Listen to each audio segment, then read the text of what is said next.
श्री गोपाळ कृष्ण भगवान की जय। लीळा नंबर 64 चा उर्वरित भाग।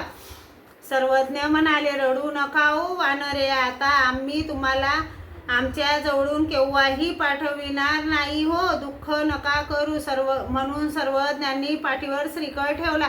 यावर सर्वज्ञांनी सीधे राणे याचा दृष्टांत निरूपण केला। कोणी एकू राहो असे तो राज्य भ्रष्ट होय, तयाचा पायिक परिवार कोणी कोणा ते ओळगे, कोणी कोणा ते ओळगे। सीधे राणे ते सिंहासना वाचोनी कोणा ते ओळगती ना, कोणा ते जय जय शब्दी बोलविती ना, कोणाचे दिदले नेगिती, कोणाचे या हातातळी हात नोडविती।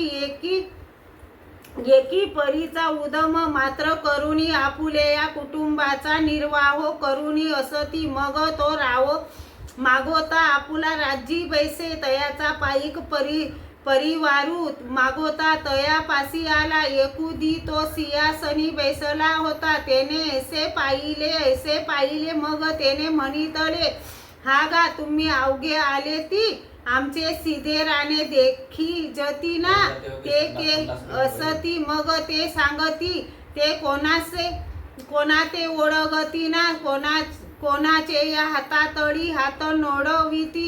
एकी परीचा उदम मात्र करुणी, आपुले या कुटुंबाचा निर्वाह करुणी असती। मग तो रावो दांडी डोळी कारू पाठवुनी, तया ते आणू धाडी। आपण सर्व दळेसू साऊमा जाय, तया ते गाजत वाजत घेऊनी ये। मग अर्ध राज्य देऊनी आपण या समान करी, तसा अनुसरला भिक्षुक परमेश्वर।